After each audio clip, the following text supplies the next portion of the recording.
Baja. Yeah. And she's a scientist too, so it's been very great being able to chat with someone else who, It is. She's like the smartest person I've ever known, and I understand Mhm. about 35% of the science things she says, which I think is pretty good. It's pretty good. Yeah, I mean, I found actually, because like being on Twitch, this is sort of like the first time I'm doing much public outreach. Yeah. I sort of have to even like think differently and like think very actively think differently about how how I would normally interpret a piece of news or a paper or something versus how to actually like condense it to a more understandable in a more understandable sort of way, Yeah. which is actually arguably harder sometimes. Yeah. I think they Just say the best yeah. way to figure out if you really understand a topic is trying to teach it to Uh-huh. someone else at a layman level. So, Mm-hmm. Yep. all right. So, Yeah. so, Oh, sorry. oh no, it's fine. I just so COVID, huh? I'm good at saying. Yeah. Let me see And what are the U.S. COVID deaths up to today. Hold on, let me look.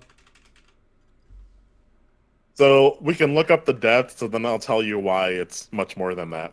Okay, we are at, according to the numbers, 481,000 deaths and 27.5 million cases in the United States.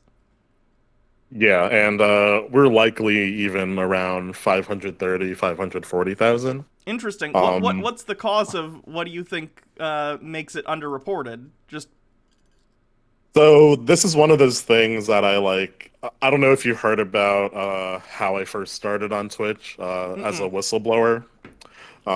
So I started on Twitch as like a whistleblower Okay. early on in the pandemic, sort of exposing certain, political effects uh, on like workers' rights, healthcare workers' rights, Okay. and on a quality of patient care that occurred as a result of like the politicization Hmm. of the virus. Amongst those things, I've whistleblown on, which actually later on, after I whistleblew it a few months before, um, later on, that woman in Florida Yeah. ended up sort of, validating or, validating publicly at least things I whistleblew on. Yeah, and she Um, didn't she end up getting her house raided by Florida's the, government? the Yep, special agents came in, raided her house, took all her electronics, just for, her trying to do her due diligence and being honest. Um, Gross. to the public about being approached by the state government of Florida to decrease the numbers. This is why I think it's Um, funny, and I've seen, and don't get me wrong, like I don't trust China's numbers necessarily either, but like I've mhm. seen, I don't know, whenever there's a report of how many deaths or new cases or whatever China has in the comments, I always see typically Chuds being like, haha, like I'm gonna trust the CCP, and it's like, sure, but also, why are you trusting the numbers that we have currently? And I've seen them trust in the opposite Exactly. direction. They think like, oh, they're overinflated. No, why would they be overinflated? That would make the states look bad that are reporting these numbers. It's almost certainly underreported. It's so crazy to me. Yeah, and before I go into this too, is it okay if I ask you to share your cam just so my stream knows who I'm talking to, if that's Oh, okay? sure, of course. Sorry. Yeah. Oh, no worries. But actually, like, so before that Florida thing happened, one of the things I started talking about on Twitch was my own Oh, experiences I actually in my can't own. because Oh, I'm using my camera in OBS right now and I can only use it in one app at a time. oh, no worries. I think what I'm gonna do You could probably go to my is just stream and all your. share screen. That's what I'm doing on yours. I Yeah, have your stream pulled up on my stream. yeah, I think I'm gonna do that too. Just have your stream pulled up. Sure. Uh, if the quality sucks, everyone, sorry. But yeah, well, that's actually like good. That goes into like what I was reporting when I initially came on to Twitch was in our own statistics department, people that I know in my state were approached also by representatives of our state government uh, to the way they phrased it was to make the numbers more amenable to reopening. That's disgusting. How could these people live with themselves, understanding that they're, like, getting people killed and trying to further that by, like, giving the illusion of safety when it doesn't exist? That is disgusting. Yeah, and outside of my own whistleblowing, something that happened publicly that sort of like went under the radar amidst like everything else going on back in April, um, was the fact that the Trump administration made changes within the CDC to that changes that actually harmed their own ability to collect and interpret and release case data for the coronavirus. It's messed up. All these people are culpable in these deaths, and not only the deaths, but this is something that I've been talking about on stream too. A lot of the focus has been on deaths, at least to an extent, understandably so, because death is such a visceral thing. But also all the people whose quality of life is going to be potentially permanently decreased because of long-term side effects from COVID. I don't think that gets talked about as much as the deaths, and I think it's something worth noting. I agree with you 300%. I mean, in the midst of the past 8 months, I still have patients, who can't taste or smell anything. Yeah. To a lesser extent, there's been evidence of reinfection as well. And like you said, and I'm sure Baha can, validate this with her scientific background, is basically there are long-term effects seen everywhere in your body that expresses ACE2 receptors, which is what the coronavirus binds to. And actually, in the most recent like past week or two, what we've been talking about in the medical field is preparing for like the secondary pandemics. That's what we sort of call it, which is like, when we do, or if we do reach a point, in the hopefully near future where we have a significant enough number of people vaccinated in our country to attain herd immunity, we now have to start thinking about the downstream pandemics, right? Increases in obesity, faltering mental health, probably likely tripling or quadrupling admissions to psych wards and hospitals, as well as psychiatric institutions. We now have to like start addressing everything that occurred with being in a pandemic, and that's also another thing I don't think people talk about enough. Yeah, I mean, this past year, I don't mind being, isolated so much, because that's kind of how I am anyway, but a lot of people are having such a rough time. I can't even imagine someone who, like, thrives on interacting with other people and being outside and all that. I can't even imagine how stressful this last year and some change has been on them. Yeah, and then another thing that needs to be talked about, which I talked about with I don't know if you're familiar with the mental health advocate streamer Frank the Pegasus. Okay, not familiar. Is the fact that during this time also a lot of people that are in abusive scenarios have been trapped with their abusers. Yeah. And that's a population, that's a significant population that in terms of discussing funding and resources, for coverage of people during and after the pandemic, that's a population that really needs to be addressed as well. Yeah, I that's not that's not even a consideration that I'd really thought of. But there's so many little like things like that that you just wouldn't take into account that like matter. It's so crazy. It's unfortunately very multifaceted. Everything that does need to be taken into account, Yeah. Especially, and because you cover conspiracy, right? Yeah. Especially this sort of changing scene of conspiracies, you'd think when we thought, honestly, naively, I thought, within the past few months, the amount of conspiracy theories or the amount of people adhering themselves to COVID conspiracies would decrease.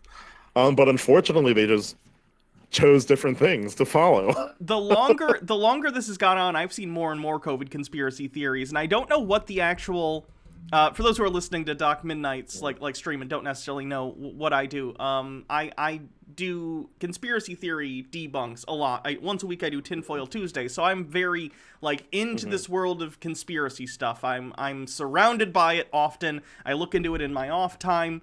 The number of COVID conspiracy theories has gone up as the year has gone on. It started smaller, but I think the longer people have been inside and have been sort of nothing to do but going online and finding Festering.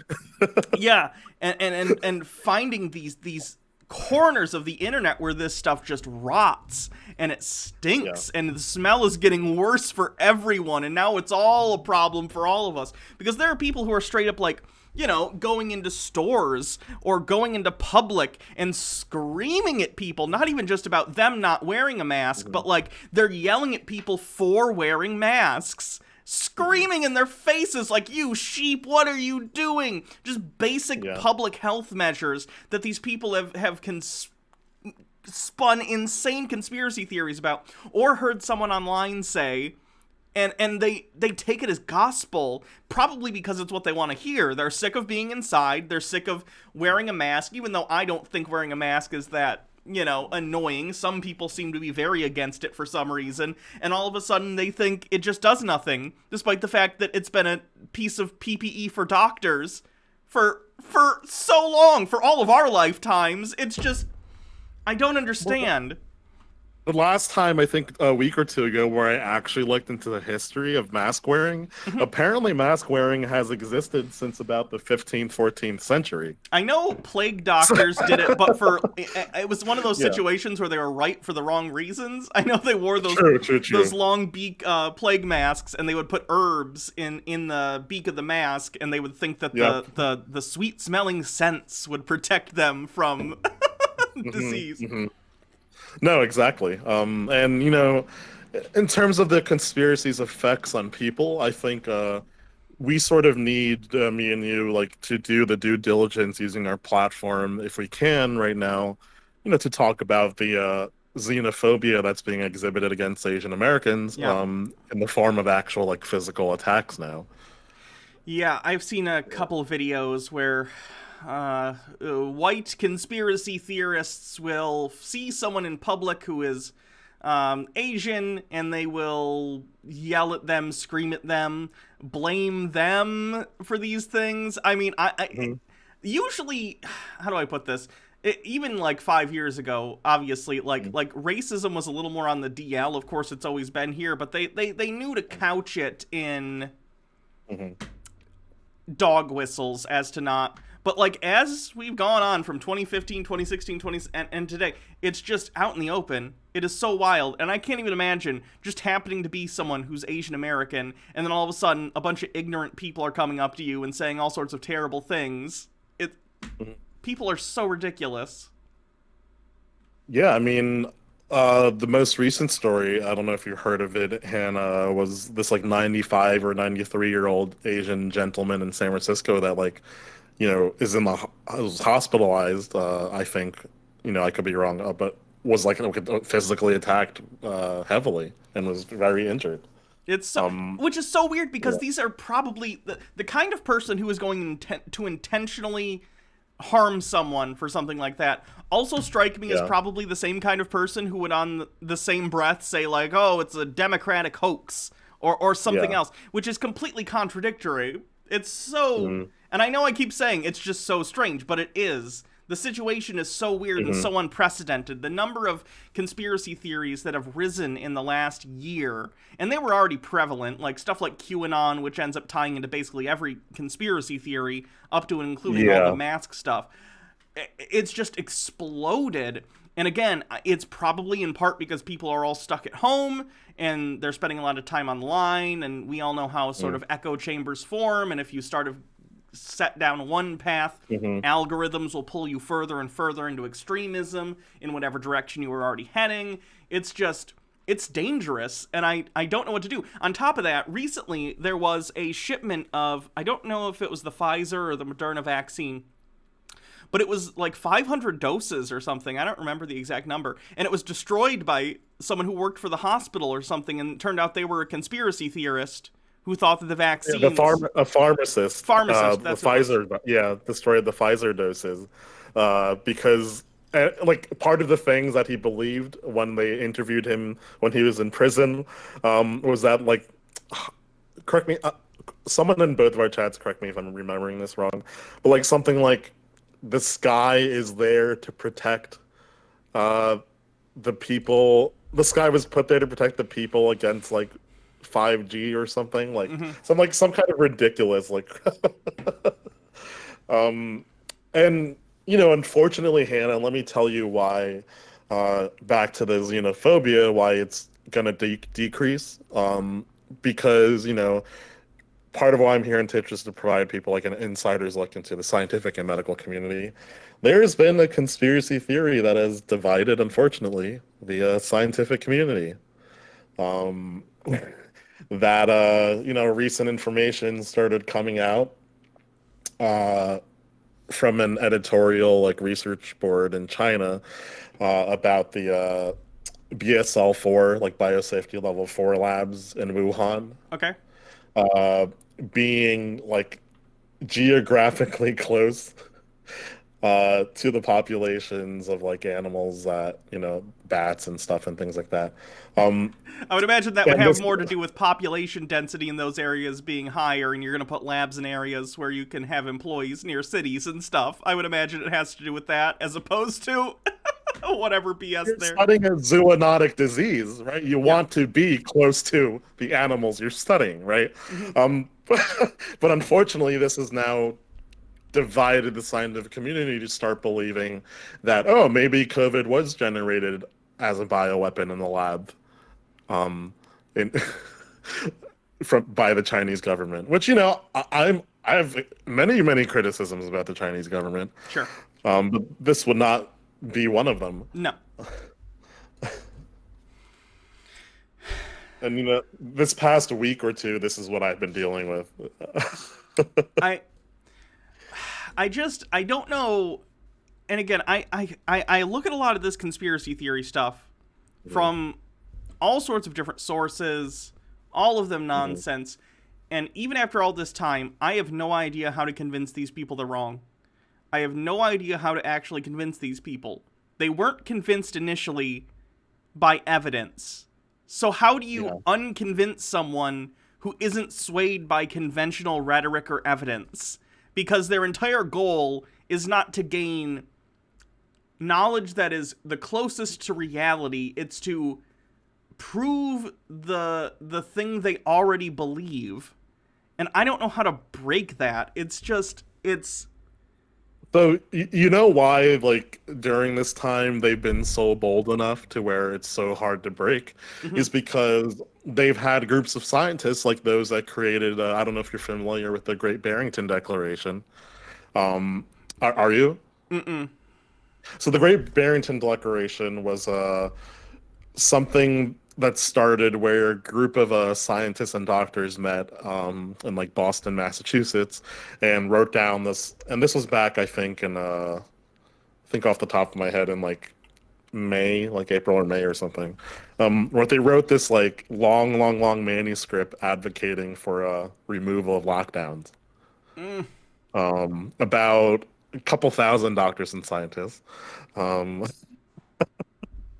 citing unfortunately many of the things that these people that we're trying, to get through are citing, Yep. and getting many thousands of signatures, to the point where something called the John Snow Memorandum, which is a group of doctors and thousands of doctors and scientists, had to be created to like, you know, create an opposing force against that.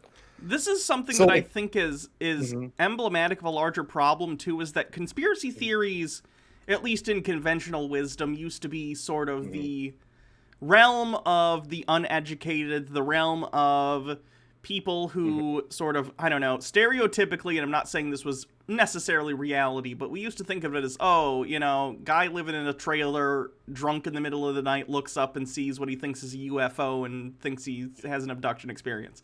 But nowadays, it seems more and more that even people in fields that require education, nurses, doctors, not most, but enough that it gives conspiracy theorists people to point to and say, see, we have doctors on our side, or in the case of, 9/11 conspiracy theories, they get a handful of engineers to agree with their bullshit, and they go, see, we have engineers. And that's a problem, because they're unable to see that even if they're able to find a handful of crazy people who agree with them, that the vast majority of experts in that field do not, right? All they need is, in their mind, one person to agree with them. It's that meme from that internet video have you seen where it's if a Google was a person, and she was like, do vaccines cause autism? And he's like, here's 1,000 articles that say they don't, and one that says they do. And she grabs the one. It's that, but in real time, it's dangerous, and I don't know what we do about it when people don't trust authoritative sources that don't already agree with their preconceived notions of the truth, air quotes. Well, because that's exactly the issue, Hannah, right? The people like that, they don't care what kind of doctor or the background of the doctor they get to agree with them. They just have to be an MD doctor, and all of a sudden, hey, we're emboldened now, right? We're validated by the whole entire medical and scientific community, right? I mean, a perfect example of this throughout the pandemic has been this group, if you've heard of it, called America's Frontline Doctors, where they've been a group of 40 to 80, I think, doctors, none of which are frontline doctors. A lot of them even being, doctors that are disbarred, coming together, being expressing anti-mask sentiment. They were one of the first medical groups in the U.S. to go on the steps of the White House and promote hydroxychloroquine. At that time when there was no peer-reviewed data supporting it, and there still isn't. What do you have any idea or any inkling or assumptions about what their motive might be? Is it genuinely just another level of they are ignorant themselves, even with their education, or is it for some selfish purpose, they think they can enrich themselves somehow through doing this or gain some sort of clout from that right-wing conspiratorial community? What leads people who should know better to that sort of conclusion? So one of the things in addition that I whistle blew on are members of my own healthcare administration, as well as other doctors, supporting sentiments that were purported by that group of people. I was so confused early on with us having the same questions as you did, Hannah, right? To try to find out what the fuck, right? People took the Hippocratic Oath, people who are highly, highly published in their field, some of them, having to the point where they have honorary PhDs because they're so highly published and highly respected, supporting things like anti-lockdown, anti-vax sentiment. And you're right. I think, we are living in a time where for those people, they are starting to prioritize political clout or their own political beliefs or validation of their own political beliefs against their own scientific and medical integrity. And it's a big fucking problem. It's frustrating that the previous administration ended up politicizing an issue that should have absolutely nothing to do with politics. And that has to do with, where all this is coming from. I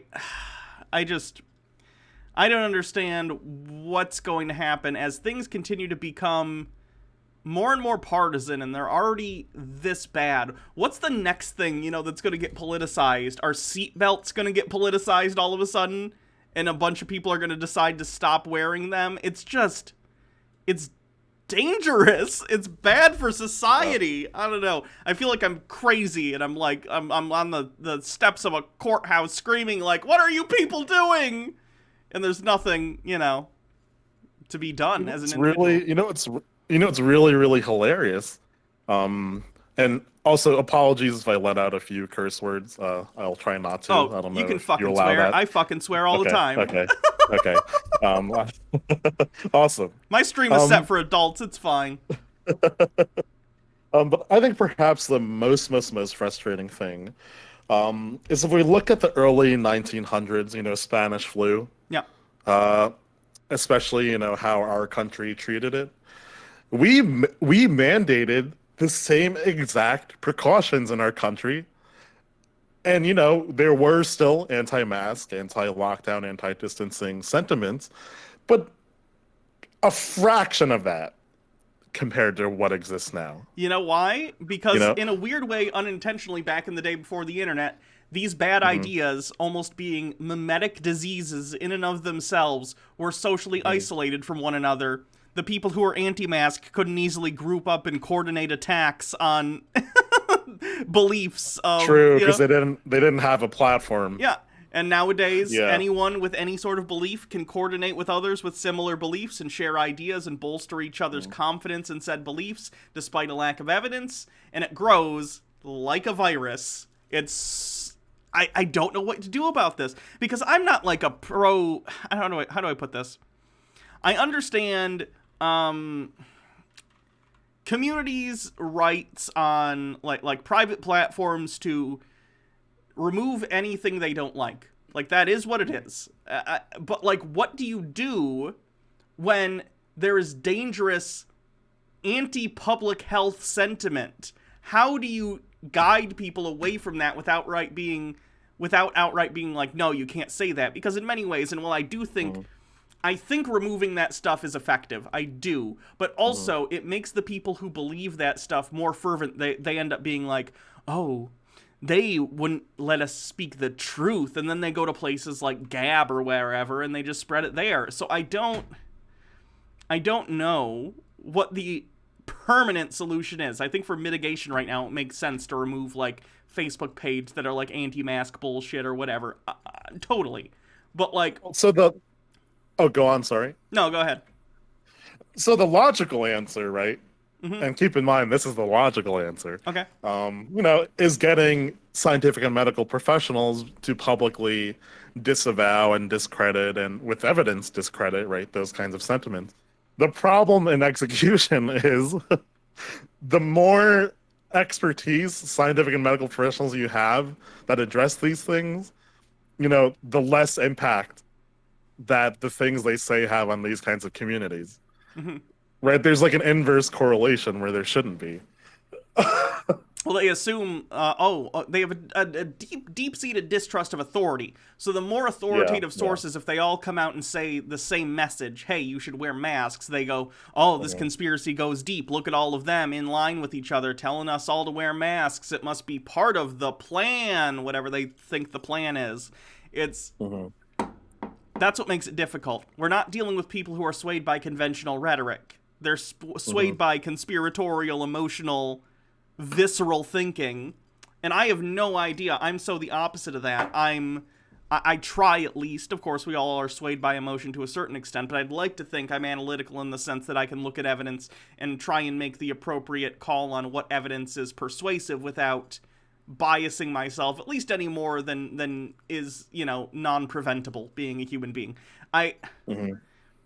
I guess I don't. So I have a positive good news story Okay. from my anecdotal experience.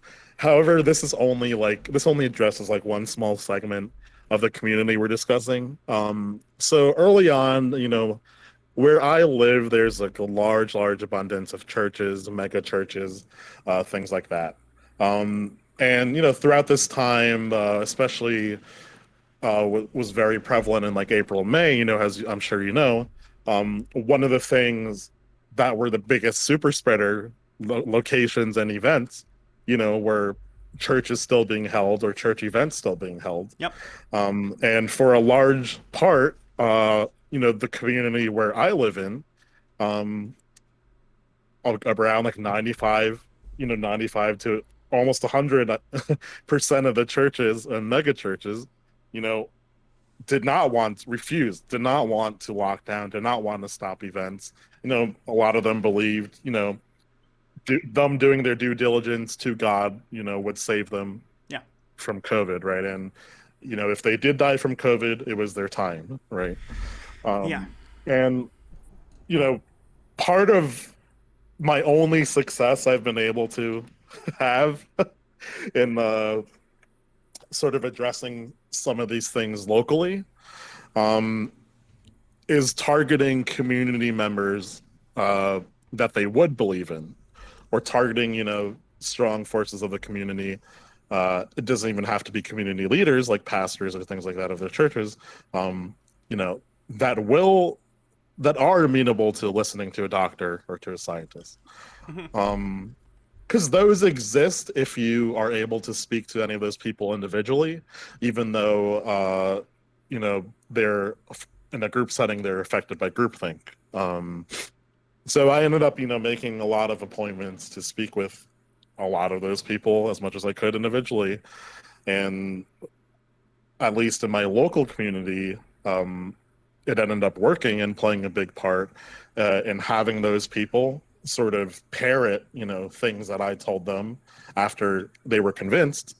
And, it led to a lot of churches finally like being shut down, and a lot of churches finally stopping events. So it can Good for work, I you. think. I'm like, Yeah, just for the record, kudos on reaching out to them and hopefully having an effect and stuff. yeah, and I think relating this to that larger community that we're discussing, right? I think that is the best strategy.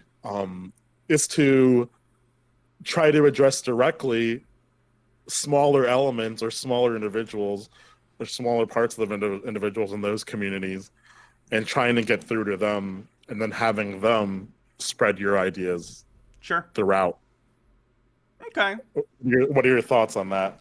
That makes sense. In my experience, a lot of conspiracy theorists, they don't trust people they don't directly know. So if you're a scientist, even if Exactly. you're authoritative or you're a doctor or whatever, and you clearly know what you're talking about based on your credentials, they're not necessarily going to trust you because they don't know you. However, if you can get someone that they know in their life, a pastor, a community leader, whatever, to parrot the exact same things, they'll trust that because their trust doesn't come from authority. It comes from, oh, I know Mike, the pastor. I've known him for 30 years, yeah, okay. Well, yeah, because I think something like doctors and scientists are ignorant about is that in those communities, Mike, the pastor, has more credibility Yeah. than head of infectious diseases MD, right? It's depressing that that's the case, but yeah, factually, that's true for those people, unfortunately. Yeah, and one thing more recently I've been addressing in the past month, um, in a less relatable way directly to that community, is vaccine hesitancy disproportionately existing in nursing staff, as opposed to lack of vaccine hesitancy in doctors and advanced practice providers. Yeah, I've seen like more nurses come out and be that. I've also seen nurses that are like really into like essential oils and other. Oh God, yeah. So what's up with that? What's with the? You'd think even if they're not, I understand that nurses aren't as medically trained as doctors, but they're still around this stuff all the time. You'd think they'd understand, what works and what doesn't, at least in broad strokes. So I think, and I just like to preface, I would not be able to be here physically and mentally without the nursing staff that I work with in the ICU. Mm-hmm. I would stand by them through anything. They're extremely essential to the care team in every aspect of medicine. Mm-hmm. So what I'm about to say has no sort of biases rooted in them. Because I see them, as I don't see a hierarchy. I see everyone as equals working on a care team in the hospital. Sure. But the fact of the matter is, logistically, in the amount of academic years required to be a nurse is less than the academic years required to be a doctor or an advanced practice provider. And with those years, come a really, really, really thorough and advanced level of education.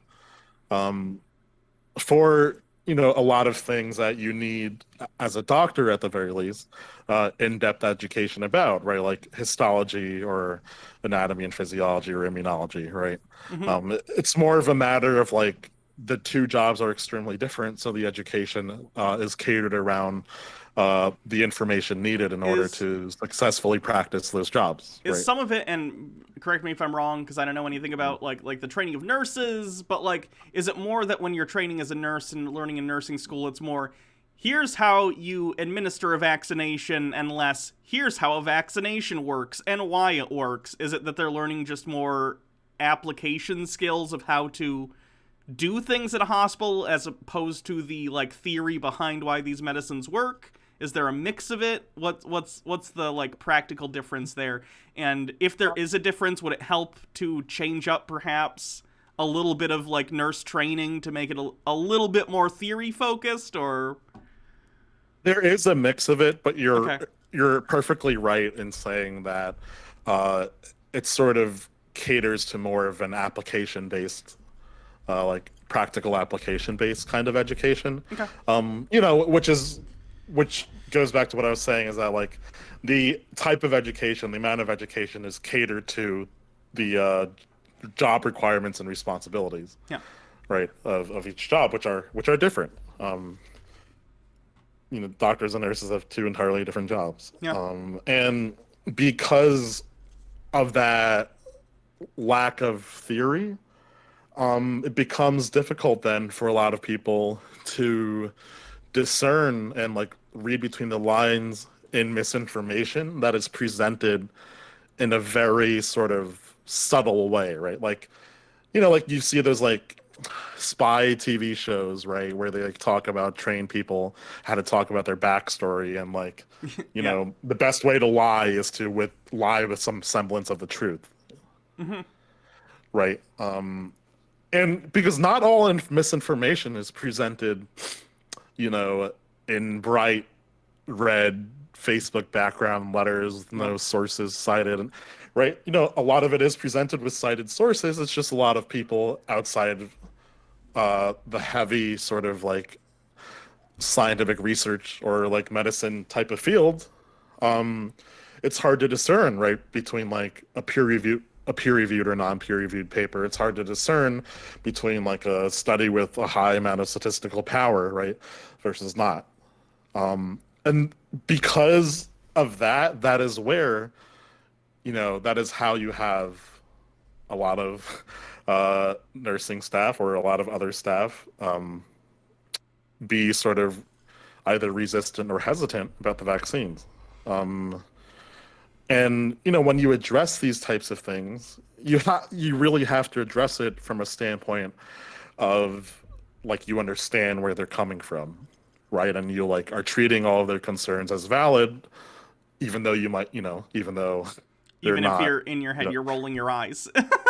yeah, yeah. And from my own experience, from like having in early December, like only 20% of the nursing staff in my hospital willing to get the vaccine, to working with other members of the faculty, to providing presentations and to speaking individually, and to like create hotlines that people can call.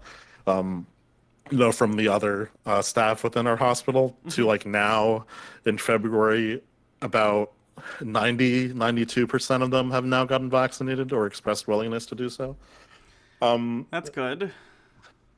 Yeah, and this is the only population that actually have the closest to practical concerns as any population. I Sure. mean, a big concern in a lot of nursing staff, does come with fertility.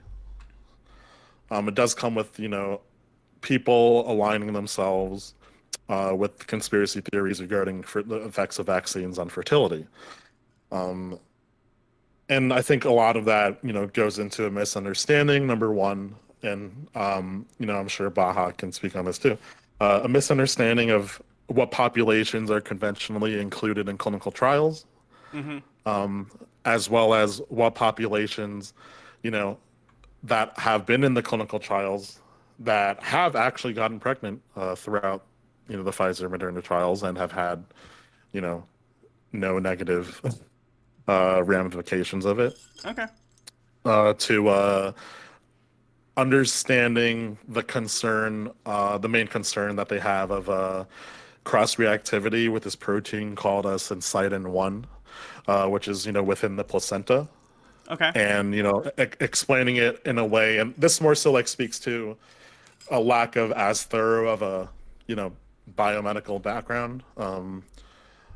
Speaking to in a way like, hey, well, if cross reactivity exists with the vaccines, right, we would start seeing that level of cross reactivity in COVID patients or recovered COVID patients already, because they would, they would already have antibodies that would cross react, right? So like that's what I mean exactly. Like addressing, at least in those kinds of communities, when you addressed all their concerns in a very practical manner, it becomes very easy, at least for that segment of the community, uh, to convince people to, like understand, to have that level of understanding that they need to have to Sure. be able to make their own informed decisions. Well, at least they're able to Yeah. be swayed by evidence-based discussion. That's good. Mhm. Yeah, yeah. Because that, once again, Hannah, right? That's not even really the population we're concerned Yeah. about right now. I, I, I, um, I really wonder. I'm sure there have been stats, and maybe you know this. Do you know like what percentage of the population has said they won't get the vaccine in the United States? If not I all. think that percentage changes quite frequently. Um,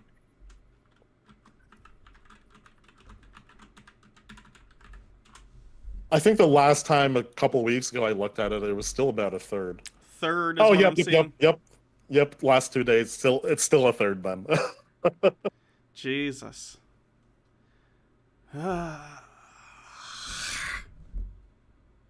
People frustrate me. So you know what's worse, Hannah? If you look into that article, 17% of adults said they probably won't get it, and 15% of that 70%, 17% said they definitely won't get it. Probably won't get it. You can still sway those people, right? Yeah. You can. Oh my God. I Yeah. wonder, and this is interesting too. I haven't talked to like my dad in years. Hmm. Not a big fan of the whole trans thing. Anyway, Hmm. he got the flu shot every single year growing up. Hmm. I do wonder if, since he's fallen down sort of the Trump rabbit hole, if his opinion on vaccines has changed at all. But who knows? I just wonder how many people have been. Chances are. Oh, Sure. go on. Sorry. I was just gonna say, I just wonder how many people, for political reasons, have been swayed away from vaccines, and I imagine it's quite a few. Yeah. I mean, chances are, if he's part of the Trump supporter community, uh, I wouldn't say that. I would sort of bet money on the fact that he will not want to get the vaccine. No. Um, because they've been, the most vocal community against it. Yeah. It's okay though. If he catches COVID, that's probably the one death I'll be okay with. Sorry to hear that, Hannah. Oh, it's okay. I make jokes about him all the time. It's fine. Okay, okay, cool.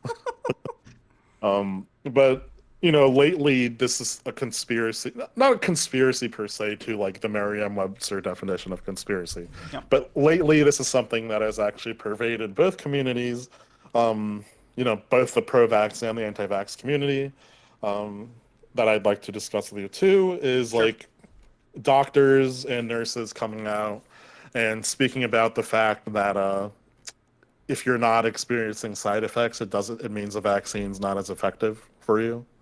That is Interesting. a big, big, big, horrible take that does that Why qualified people should not be saying. why are they spreading that? Just they must be misinformed in and of themselves. I wonder where they got that misconception. They're misinformed out of themselves. Um, a lot more people have that misconception because if you only have like a basic level of understanding of immunology, right, then like your mind would operate around the fact that like, okay, well, you know, an immune response that is showing mild side effects is a good thing for in the context of a vaccine, working productively, Sure. because it means your body is generating an immune response to the vaccine, My grandparents right? just got their second dose, and for like a couple days, they said they were not feeling so hot, but they're fine now. So yeah, that's certainly a thing. The thing is, and this is the like nuance that a lot of people are not seeing, even qualified people, is that having those side effects, is it a good sign that your immune system is working? Yes. Is it a prerequisite to having efficacy from the vaccine? No. And all it takes, honestly, even if you don't have an understanding of immunology, is just to look at the paper.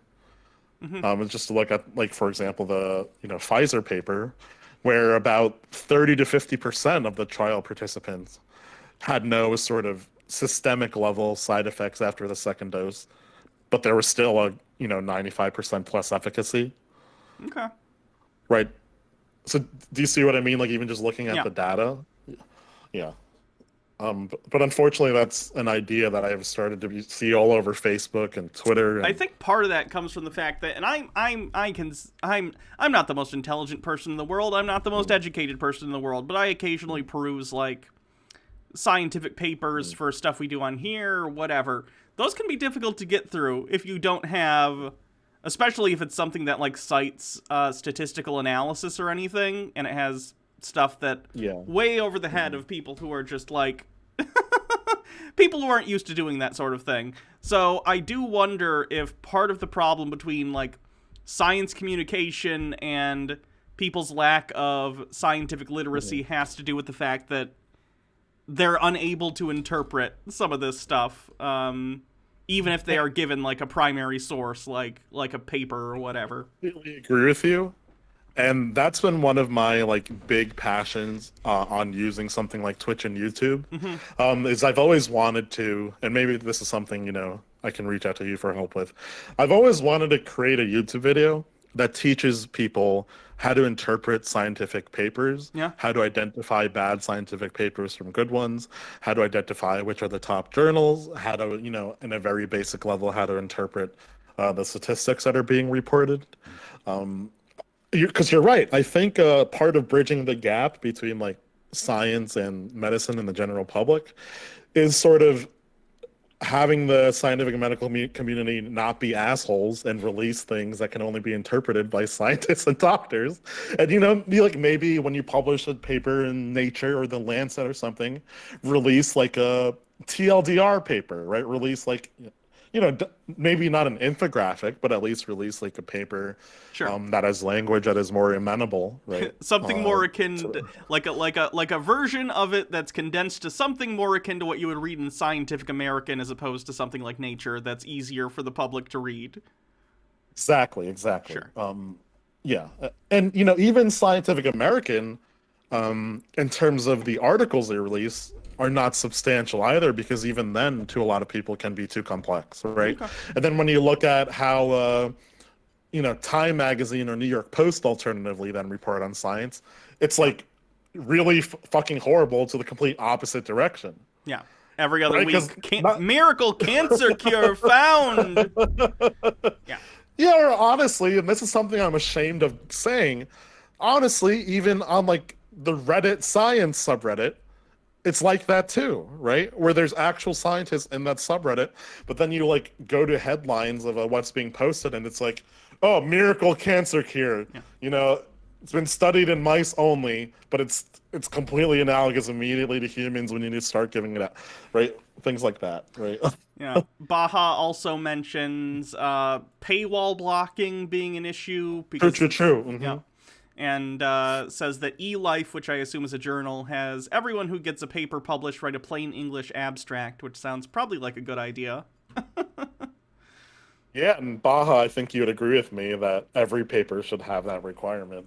I know it's a lot more work, but these are scientists spending hundreds of hours writing abstracts and grants and publications anyway.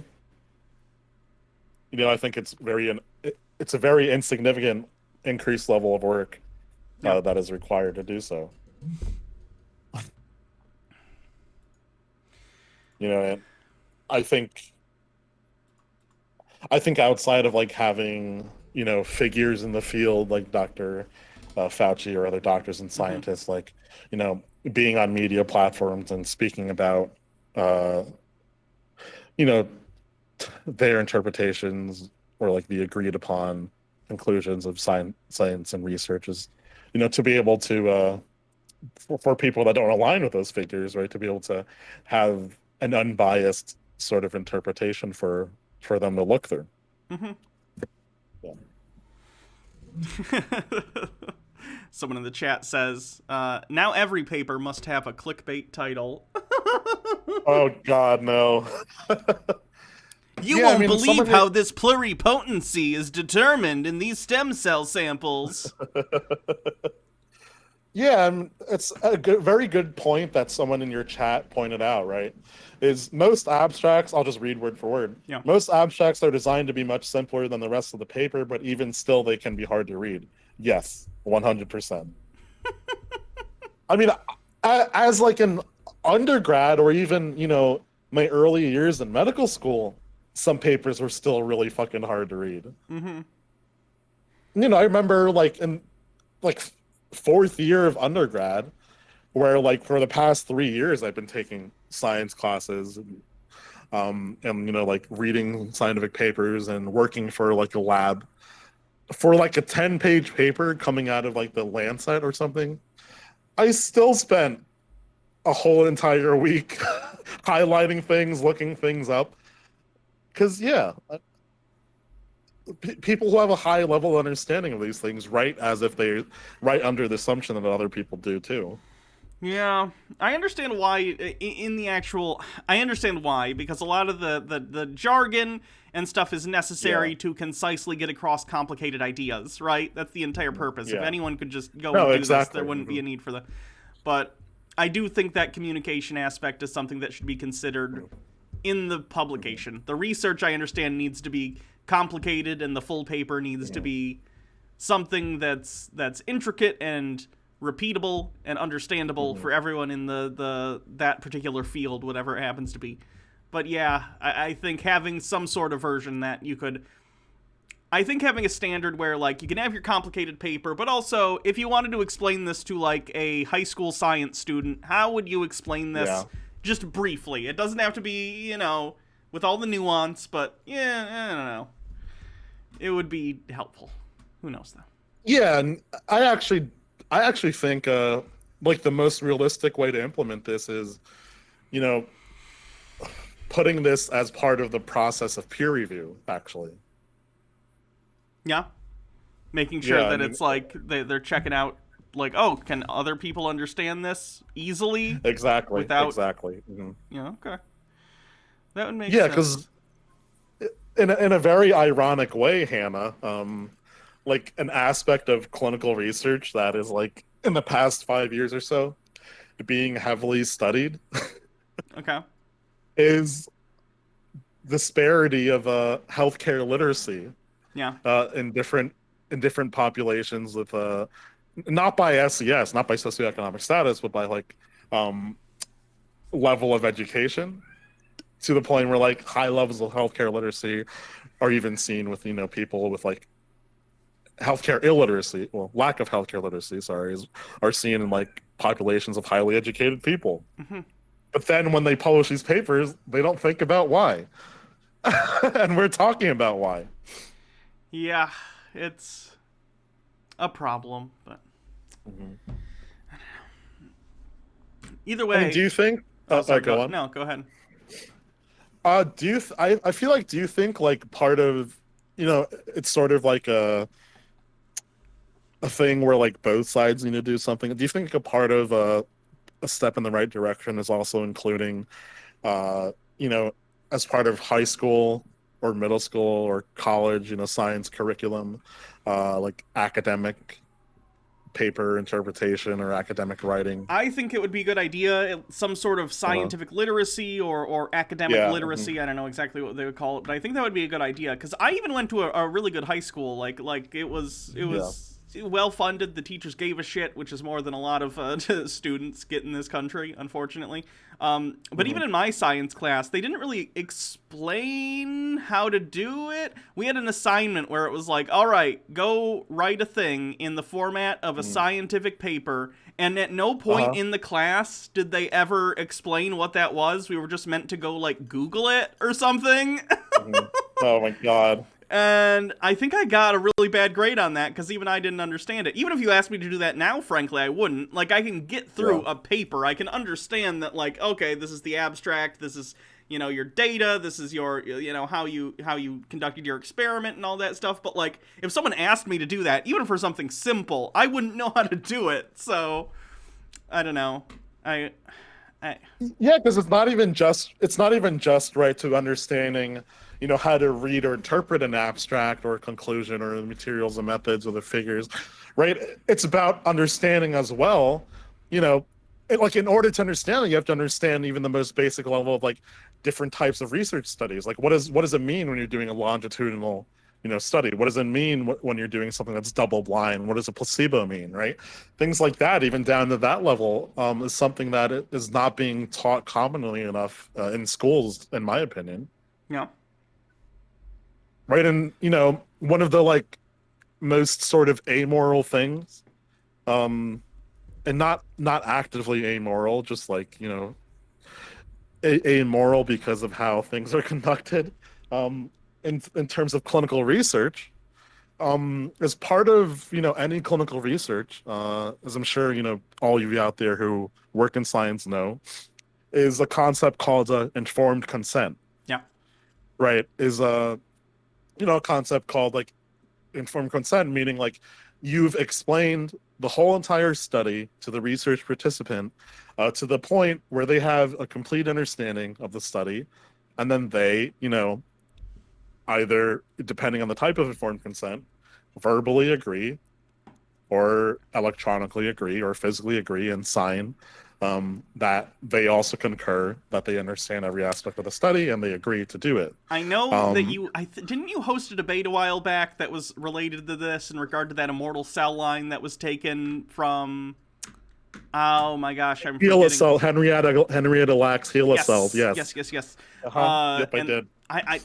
Baha and I had a whole conversation about this a while back, just because it's an interesting topic, and Hmm. how we even had a discussion about, like, how do you determine what is and is not informed consent, considering the gulf in knowledge between the doctor or the scientist and the patient is always going to exist, because obviously the scientist or doctor has an expertise. You need to be able to effectively communicate the ideas of what is going on to them in such a Yeah. way that it could be considered informed. And obviously with like Henrietta, it wasn't even close. But like, it's such an interesting topic, scientific and Well, medical ethics in regard to studies.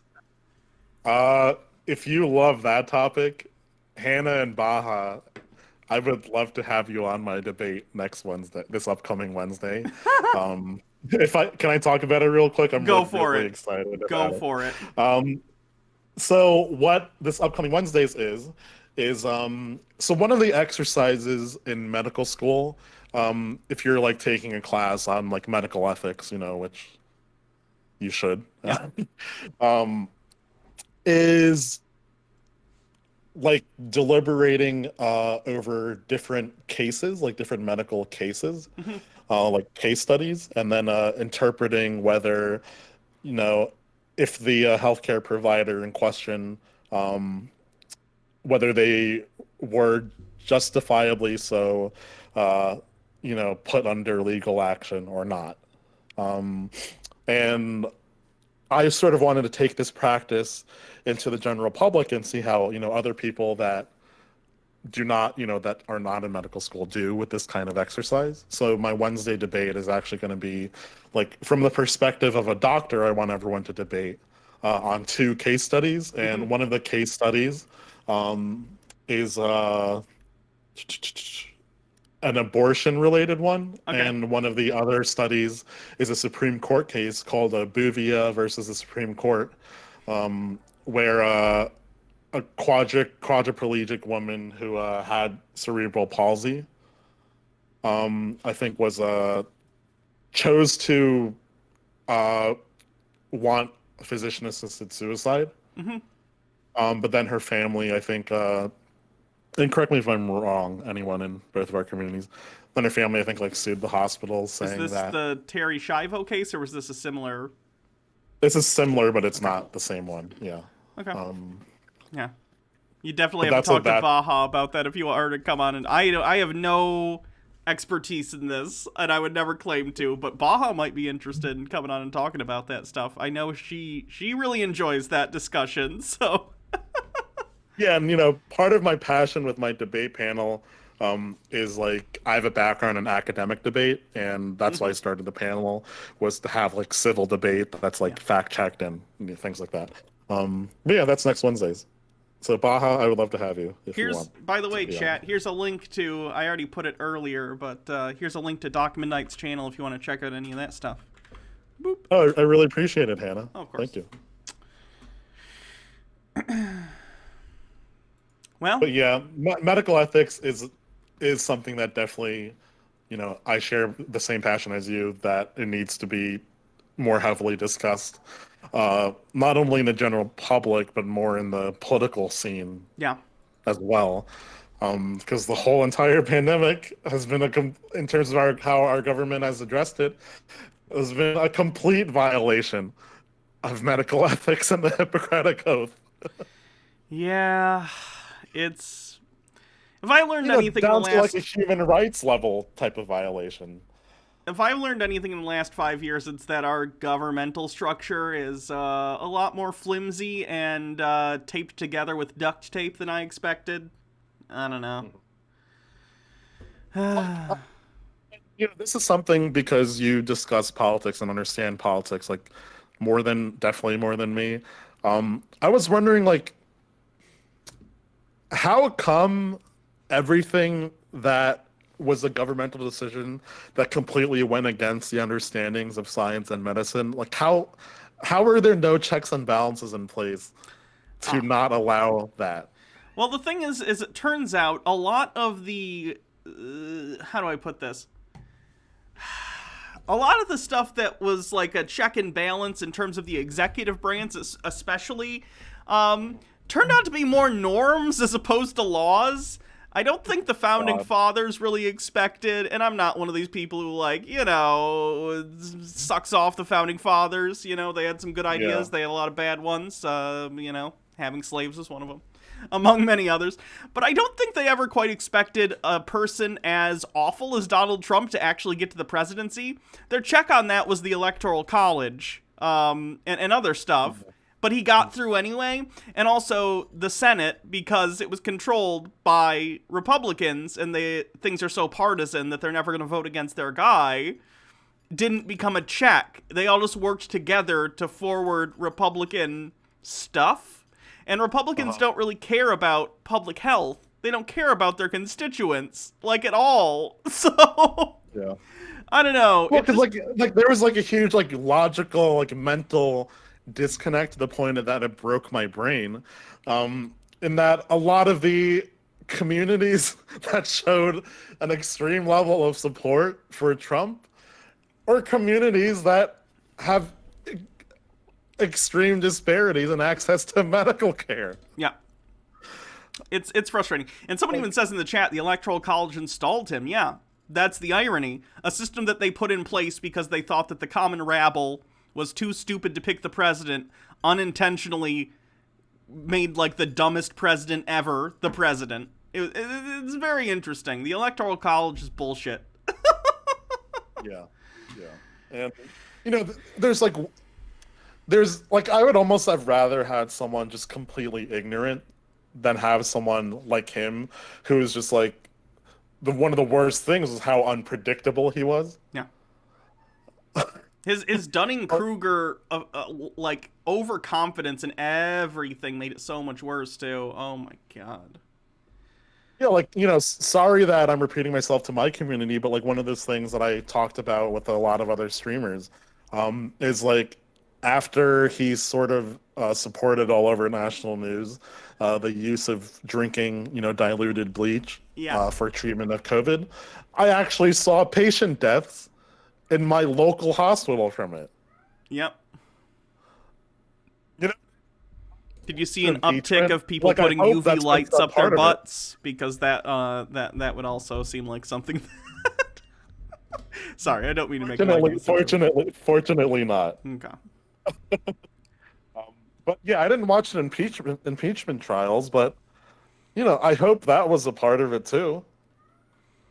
It wasn't. It was not. He got acquitted today, also. Oh God. Yep.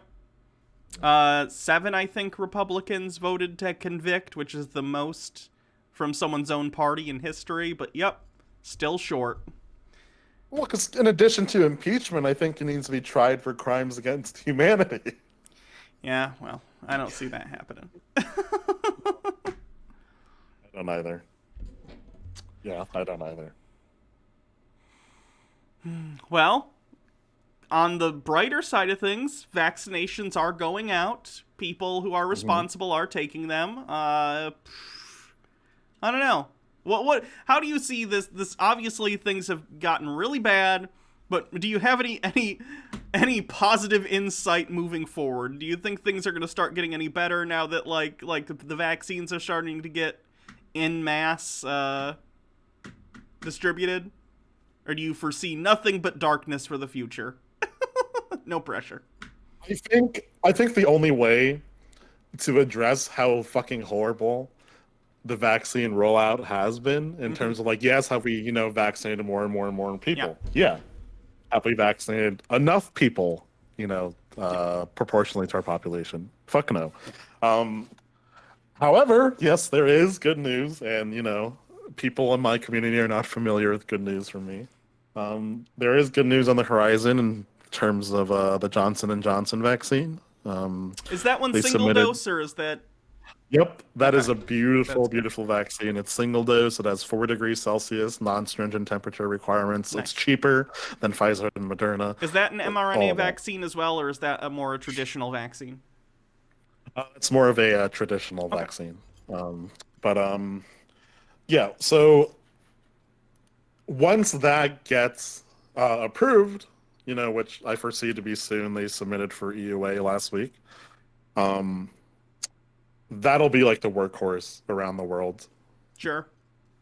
Um, like right now, globally, um, there's a huge, huge, huge problem as well, which I'm sure you've read upon too, of a lot more of the wealthier countries, snapping up the Pfizer and Moderna. Yeah. Or being able to buy massive, massive, massive, you know, amounts of it. Mm-hmm. Whereas other countries are, completely left in the dust. Yeah. Hopefully, Um, especially with, I would imagine it's difficult with the storage constraints of the other vaccines as well, because some of them have to be kept at like yeah, sub-zero temperature. yeah. That's got to be difficult in terms of transportation, especially to areas with less developed economies where it might be more difficult to get like a sub-zero freezer and stuff. But And just as a point of clarification, because I don't want to assume that people in either of our communities know. When Han and I discussed the Johnson vaccine, I'd like to discuss it just a little teeny bit more in depth. So it's a adenovirus vaccine, just similar to how the Oxford AstraZeneca vaccine is created. That includes the spike protein within it, mhm. as well as the adenovirus being deactivated for its mechanisms of a mass replication. So that's how that vaccine uses that delivery mechanism to have your body producing spike protein. But yeah, I mean, in terms of like communities that a lot of rural communities or communities that don't have hospitals capable of even affording extreme temperature freezers. Like, for example, the Pfizer needs to be stored at negative 70 degrees Celsius, and the Moderna needs to be stored at around negative 20, Mhm. which for a lot of communities and smaller hospitals, even that and even -20 is extremely difficult for storage. So yes, do I see light on the horizon once Johnson Johnson gets approved, which I foresee to be like within the next week or so? That'll be the workhorse, not only in our country, but as well as in countries, less developed countries that have less economic power to be able to buy like mass amounts of the Pfizer and Moderna. Because unfortunately, capitalism is something very much involved in. I see you laugh. I see you're laughing. Yeah. But yeah. Capitalism, that's not something we ever talk about on this show. Yeah, I have a long, I think, Baja, I think our discussion lasted like 3 days. Just like both of us scientists just mauling about intellectual property and Yeah. laws in place to protect intellectual property. And yeah. I genuinely wonder how much public funds from around the world went into the development of these vaccines versus how much money they're going to make on them privately because they're private companies. So can you reiterate that statement? I said, I wonder how much public money went into the development of these vaccines globally versus how much they're going to make in profit when it's all said and done because they're private companies. Yeah, and I think part of the industry's willingness to just pour such massive amounts of money into it, which is how we got to the vaccine so quickly, is because they have a lot of faith that they're gonna get way more than their return. Yep. Yeah, like AstraZeneca was like lauded for just saying that, like, hey, we're gonna sell our vaccine at a not-for-profit level. Mm-hmm. Right, like that's not worthy of praise. I mean, it's a better practice, than other companies have been taking, but It's just not worthy of scorn as opposed to the other companies, which should be shamed constantly. Not that it matters. Companies are immune from shame, but I don't know. It's just gross. yeah, every time I order over-the-counter medications out of convenience on Amazon, I like slap myself in the face for doing it. You know. Yeah, but there is good news on the horizon. However, something that I'm most immediately concerned about, and the whole entire medical field right now is most immediately concerned about. Number one is the fact that there's been no like urge by, the CDC to mandate the TSA to at least have the very minimum of COVID tests as a prerequisite for travel. Yeah. The most recent sort of statement by the CDC, in fact, has sort of been like, hey, at this time, we've deliberated and we have made the decision not to do so. Ugh. Why? Which like Hannah, it's the most bare minimum thing, right? It's requiring. Yeah. But don't you care about the freedoms? I have the freedom to go on an airplane and infect hundreds of other people. Stupid. Yeah, and the next thing we're most concerned about that is not a conspiracy theory that is actually still extremely divided the scientific and medical community, to the point where like I've seen even very established epidemiologists on YouTube and stuff have these takes, is the opening of schools. And before I go further into it, I want to hear your opinion on the opening of schools before I go further into it. Okay, I understand that a lot of students are probably struggling. Being a kid and a teenager is hard enough, much less being separated from all your friends for months and months and months, a year at a time. I understand that. I'm sure it's difficult. I'm sure many people are facing difficulties with adapting to like online learning, and that's certainly an issue that needs to be addressed, but that doesn't mean we need to throw people into a building in close quarters together while we're still dealing with a pandemic that we're just now trying to get a handle on. I think it's a bad idea, and they still need to wait it out, but I don't know. I'm not a doctor, so what do you think? And I was wondering then, subsequently, Hannah, what your take is then on the CDC's recommendation that it's optional for teachers to be vaccinated or not for the Oh schools to be open. God, why? Why? That's terrible. If they're gonna open the school, every single teacher needs to be vaccinated. Frankly, I think all the kids should be vaccinated too, but that's a non-starter. At the very least, all the administrative staff and the teachers need to be vaccinated. And if you don't want it, or I understand if you have a legitimate medical exemption, like a real one, like you're allergic to something, if it's one of the non-mRNA vaccines or whatever, fine. But like, if you are Yeah. capable of getting the vaccine, you should be forced to do it. Not forced, not strapped down, but if you are unwilling to do it, okay, that's it. You don't get to be a teacher then right now. Yeah, and it's the CDC is leaving it up to school boards to determine whether they think their teachers are essential workers or not. That should be part of the first phase of vaccine administration. Oh my god. I don't think it's debatable. No. No, it's not. I mean, especially when, we have already seen in our country more infectious variants, you know, showing up and existing and likely, playing a part in an increased number of cases in the next coming months, right? I mean, the B1351 variant, in which the E484K mutation was first seen, that's a South Africa variant, right? The UK B117 variant, the P1 variant from Brazil, all of which have shown like an increased level of transmissibility. Most recently, sort of supported by data from Israel, where they've seen like a 40% rise, I think, almost in coronavirus cases in teenagers and children. Yikes. Where Israel is even like, we're not opening schools because we have way higher incidences of these variants in our country. So, please be aware, America, of what we're seeing, please.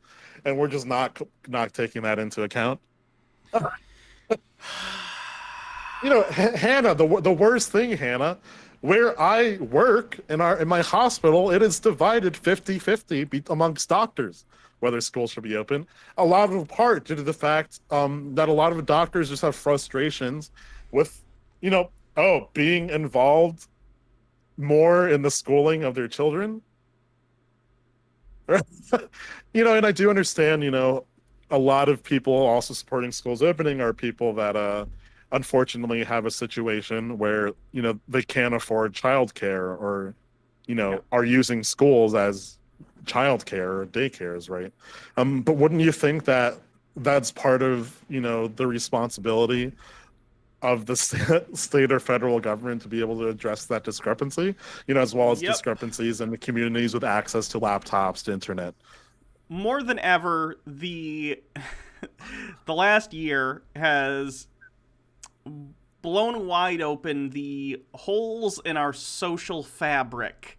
It has illustrated how vulnerable so many people in our society are and how many are basically living paycheck to paycheck and on a wing and a prayer. Like, they cannot deal with any sort of inconvenience for any amount of time because, the social structure is not set up for that. If you can't constantly toil your life away, you're screwed. And our social, our political system is not set up to help individual people either. You just wind up with trillions of dollars going to huge businesses. Like, it's terrible. It's completely, it's unsustainable. You cannot sustain a society that functions like this. And, because, and this goes into something else that I'm going to plug, if that's okay with you. Go for it. And because of, these discrepancies in our society, where right now, we're just waiting on our federal government. A lot of people are just waiting on our federal government to deliberate. We can't fucking wait anymore, right? I mean, this past week has been one of the most horrendous weeks for patient care in my life. Not even because of patient death in the ICU, but because of patients acquiring COVID in situations, that could be avoidable if they did not have to put themselves in work situations where they're mistreated as employees and their health as employees is not being taken into credence by their employers. If they they received stimulus benefit from the government to stay locked down, right? Yeah. Um, and one of the things that I want to at least try to do using Twitch, and I'm really, really hoping at least you can help me with this because you have an extremely big platform. Is I really want to do like a charity stream for COVID mutual aid. Mm-hmm. Like a 48-hour thing that Sure. I think at the very least, like in the left, right, we talk about mutual aid all the time, right? But I think now's the time to try to at least implement it to have some semblance of an impact. Of course. I'd be happy to be a part of that. Yeah, and if it's okay with you, on the side, I'll invite you to the Discord I made for all that. But like, Sure. that's perhaps one of the things more recently I've just been just so frustrated with. It is. It's You know, everything's frustrating all the time now. yeah, yeah. One of Yeah. my people in chat asks, could I ask if you have any suggestions for teachers who have to teach in the classroom?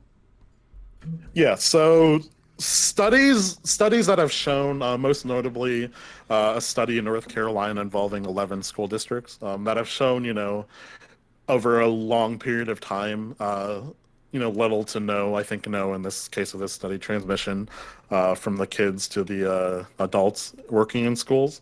The success of those studies are contingent upon everyone in the school, following strict social distancing PPE guidelines. And the best way for you personally to, protect yourself as well as others that you work with, because you have to be in person, is to not only enforce for yourself strict social distancing, right? Masking, even double masking, has been the latest, very valid latest recommendation. But being sort of an advocate as a teacher, right, in your own school, to force sort of or to convince everyone, to do that, because the success of those studies that people are using to try to convince people politically to open schools, the success of those studies are contingent upon enforcing all the possible precautions that could be enforced, Yep. that those schools did, and that those schools were able to maintain to a high standard, right? Everyone, even the kids, wearing masks or double masking, right, staying 6 feet apart, social distancing, washing hands, all I, of that was enforced to a very high level. And I think, if in addition to doing it yourself, I think one of the most important things, because you're stuck in that situation, is to be an advocate in your school. Sorry, Hannah, you were saying something too. I was just going to say, I saw the most frustrating thing a while back. It was a school board or a school administration that basically said, well, we can't really enforce the mask mandate. How are we going to enforce that? Meanwhile, when I was in school, a teacher could spot a girl wearing spaghetti straps from a mile away and go and send her home because they weren't like 2 or 3 finger widths wide, and it's just weird. Mm-hmm. It's it just makes me want to make noises that mean nothing. Don't worry, I've been doing that off stream a lot.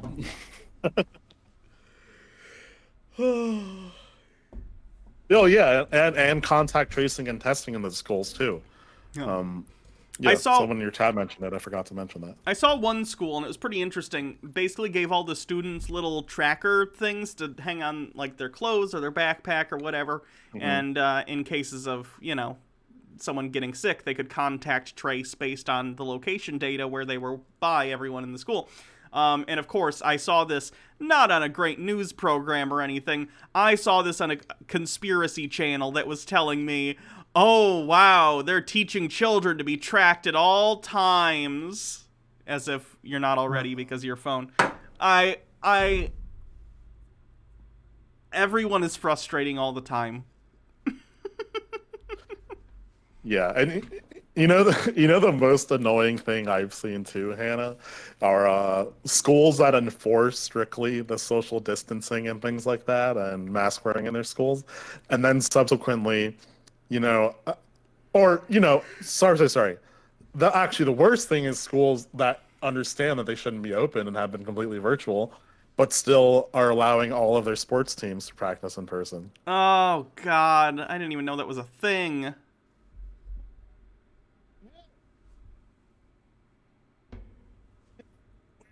You're breaking up. I can't. Hold on. Oh, sorry. Okay, you're back. Sorry, you were just breaking up for a Yeah. second. No, no worries. Where in peer-reviewed research, one of the major incidences of school transmission occurred in, athletics. Ridiculous. Are they even hosting games right now? Why do they feel the need to practice? They are, yeah. A lot of them are. Jesus Christ. People are Like it's idiots. so ironic. They're like full in person. They're full virtual, but they're holding football games and practices and. Uh, yeah, someone in your chat said stop talking about my district. Ugh. Yeah, and I think Hannah, you can agree with me that that's been a large fault from the federal government, and it still is the lack of coherent messaging and lack of coherent messaging that is, incorporates support from peer-reviewed research as well. Yeah. Yeah. I I don't know. I have no faith in the federal government after the last 4 years. So we'll see what happens. Even with the new administration, Yep. right? Even with the new administration, for the past 2 hours on your stream, we've been talking about mixed messaging from the CDC. Not directly, but Yep. we have been, right? And like mixed messaging from the CDC that arguably is translatably very harmful. Yeah. I think I saw something too that was like the CDC was saying like once you get vaccinated, it's okay to ignore. And again, this was secondhand information from another article, so it's possible the article was just horribly misinterpreting it. But it was something along the lines of like, if you get the vaccine, you don't have to worry so much about masks and 6 feet distance. And I was like, oh God. That's a bad idea for a number of reasons, up to and including giving anti-maskers cover. They'll just be able to say, oh, I had the vaccine, even when they didn't. And I know they give you those card things, but the first day the vaccines were getting put out, I was looking at right-wing forums, and they already had a fake version of the vaccine card that you could print out and make bullshit up on, so. Well, so to clarify, actually, and this is from memory of the primary source. If someone can just give me the primary source, but in the interest of time, I'm just going to say what I remember. Um, it's even more controversial because they also said something about a 3 month, like a 3 month following receipt of the last dose of the series of your vaccine, where you're able to not follow quarantine and Yeah. see people. And people started interpreting the 3 months as a CDC saying that The vaccine immunity only to the lasts vaccines. for 3 months. Yeah. Yeah. Which is, once again, a problem with their messaging. Yeah, it Like, is. it's not 3 months. Because, like, I've been the one that had to clarify it's not 3 months because of a drop in immunity, right? It's 3 months because that's the information that the CDC took into account so far that exists in the literature that falls in line with their recommendation. Yeah. I don't know if a bunch of people like left the CDC over the last 4 years because of the last administration, but they're dropping the ball hard. Well, so a large part of that is, that restructuring I told you about of the CDC by the Trump administration that occurred. That, from what I understand, is still remains restructured in the way that the Trump administration left it, unless unless you have heard anything, which I haven't, from the haven't. Biden administration that they're restructuring it. I hope they get to it soon. You'd think that would be pretty high on the priority list, but I understand there's a lot of fires to put out. But yeah, they need to get on that ASAP. Like, I think the only like sort of new thing I heard about was the what's it called? his appointment of Rachel Levine, Dr. Rachel Yeah. Levine, as like assistant health secretary or something like that. Yep. But like the messaging has been so mixed. Like, has she actually started working then, No idea. or is All it still just like an arbitrary appointment? all the coverage I saw of that, because of the places I go for the show and stuff, were just really transphobic. So I'm not sure about the actual logistics of what's going on. Mhm. Yeah, no, for sure. And yeah, like I have a lot of hope still, for the administration, the new one, to do the right thing because simply, in many instances, not all, but in many instances, all they have to do is just the complete opposite of what the last administration did. Yeah. But politically, I don't know how it's hashing out. Or like, since you've asked me, do I have hope? I'm going to ask you, Hannah. Politically, do you have hope in our current administration doing? I have. Let me put it. I have a 60% hope versus 40% pessimism about the current administration's ability to put forth effective messaging and methods as time goes on. Now, the actual efficacy of these things is going to go down because there are so many states that are completely resistant to any sort of anything, basically. No lockdowns, no mask mandates, nothing. But I don't know. I don't know. It's a problem with how our government is structured. Like Mhm. the federal government only has so much power in regard to mandating things like that to the states. It'd get tied up in lawsuits. A lot of it just has to Mhm. do with the fact that the Republican Party has gone off the complete deep end and, is in conspiracy land. But also on top of that, the Biden administration is kind of milk toast. He's like a center right type person. But I think he's trying. I don't know. I have no idea. I really don't. I'm gonna hope for the best though.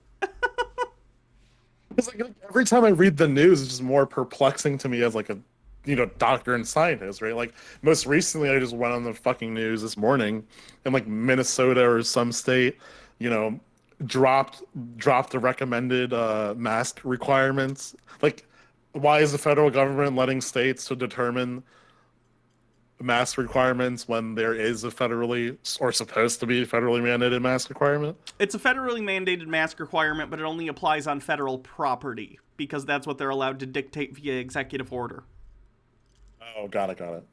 Yeah. And Oh I think on the dear. property of federal government contractors as well. So if you went to like Boeing or you went to SpaceX, they probably are having to do some sort of mask mandate because they contract with the federal government. I'm not entirely clear on that though, but it's definitely like federal buildings. Hmm.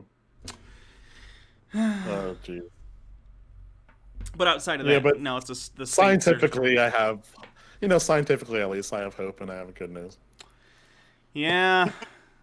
I think this year will be better than last year. I'll put it like that. Will things be perfect? Yeah, yeah. No. Will dumb, terrible things continue to happen? Yeah, but hopefully fewer of them. Yeah, I mean, like this week the AstraZeneca vaccine finally started their vaccine trial for children between 6 and 17. Okay. Once again, people correct me if I'm wrong, remembering this from the top of my head. And the Pfizer and Moderna have had for the past month their own trials in children. So in terms of expanding the use of the vaccine, to child populations or other populations, that is existing too. And I have high hopes that those trials will be successful, and we'll be able to vaccinate a much larger portion of that population too. Yeah. Here's But hoping. yeah, but right, like as we discussed, right, when the science determines these positive things, right, then subsequently it's up to the government to, logistically roll out the vaccine to those populations. We should probably give politicians scientific literacy classes. That'd be great. Yeah, I mean, but they. I mean, I'm just wondering, and maybe like none of us will ever know because we don't work there. Mhm. Is like for the most part, and I like to clarify again, for the most part, uh, Dr. Fauci has had pretty good takes for the most part. Um, it's like, in terms of taking scientific literacy classes, they have a scientist and a doctor there Yeah. in the federal government that, now has been sort of let out of his cage more. I'm wondering why it doesn't seem like he's being very involved in these decisions. I don't know. Antipodian Squid asks, any news on a pediatric vaccine for 5 and under? As far as I know, not yet, no. Okay. Well, that's why But it's important for people to get it as adults. So, when it's available to them, yeah, of course. So, hopefully we can do some herd immunity stuff yeah, without a bunch of people having to catch it. yeah, yeah. Antipodian squid. I don't know if you heard what I was saying earlier to Hannah, but what did start in terms of an age as close to 5 as you can get is AstraZeneca's trial between of children aged 6 to 17. That started this week, so it's getting there. But yeah, right, like kids are a population where they very commonly are more asymptomatic than symptomatic, Yeah. and they're compared to adults less likely to transmit. um so right now, right, like we know we can vaccinate adults and we're not even doing that to the full extent as we should be.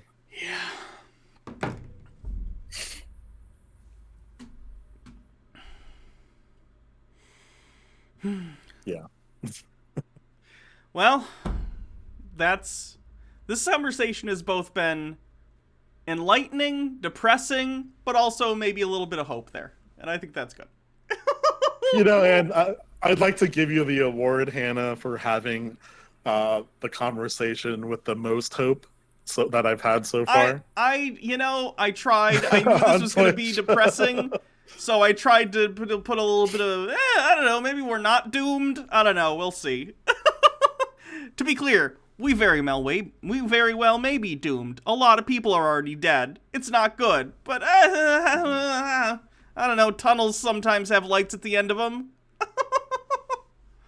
Yeah, and one of the things I say a lot is, in terms of things like I'm concerned about, one of the things I say a lot on stream is I hope I'm wrong. I hope everything I say in terms of what I'm concerned about is very, very, very wrong. Yeah. You know, um, but until then, right? I think it's important to express to the general public these concerns that we're having. That echo the same concerns you seem to have too, Hannah. Yeah. So, yeah. Thanks for coming on and sharing all this with us. It's been very informative. Yeah, thanks for having me on. It's been a long time coming. I really, really, really appreciate you having me on your show. Of course. I'd also like to thank you in person for the raid you gave me about a month ago, Sure. or like 2-3 weeks ago. But I did not get to thank you in person for. So thank you so much. Of course. And everyone in the chat, go check out Doc Midnight's channel. For some reason, I'm looking right now and I'm not followed to you, and I don't know why. I thought I followed like the first time I raided you, but I guess not. So there you go. Oh, it's all good. But yeah, if it's okay with you, like maybe in the next couple of weeks, I'll let you know if there's anything to update more, and then we can have a chat again. Okay. Because I've really enjoyed this conversation. Yeah, it was good. I had fun. Yeah, but until then, thank you for reminding me. I do have another talk to prepare for with Trash Can 1312. All right. Well, I hope that goes well. You're just like a talking machine. Yeah. But yeah, thank you so much, Hannah, and to your community, Hannah. Thank you so much for having me on. If there are any questions that I was not able to address, feel free to go into my Discord and post the questions. I really, really appreciate your time, Hannah, and all of the time of your community as well. Oh, your time too. Thank you for coming on. We really all Yeah, appreciate of it. course. Of course. Thank you so much. Yeah. Have a good one. All right. Yep, you too. Till next time. Yeah. Bye bye. All right. Bye.